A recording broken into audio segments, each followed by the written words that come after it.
दो मखलूक जमीन पर है, सबको फना होना है, और तुम्हारे परवरदिगार ही की जात जो साहिब जलाल करम है बाकी रहेगी। तो तुम अपने परवरदिगार की कौन कौन सी नेमत को झुटलाओगे? फिर जब आसमान फट कर तेल की तलछट की तरह गुलाबी हो जाएगा तो वो कैसा हौलनाक दिन होगा। तो तुम अपने परवरदिगार की कौन कौन सी नेमत को झुटलाओगे? तो उस रोज न तो किसी इंसान से उसके गुनाहों के बारे में पुरसिश की जाएगी और न किसी जिन से। तो तुम अपने परवरदिगार की कौन कौन सी नेमत को झुटलाओगे?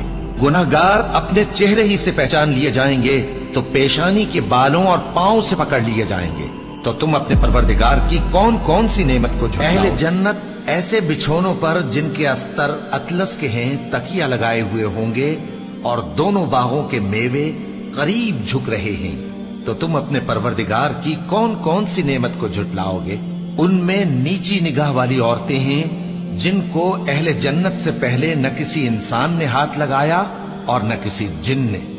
तो तुम अपने परवरदिगार की कौन कौन सी नेमत को झुटलाओगे? गोया वो याकूत और मरजान हैं। तो तुम अपने परवरदिगार की कौन कौन सी नेमत को झुटलाओगे?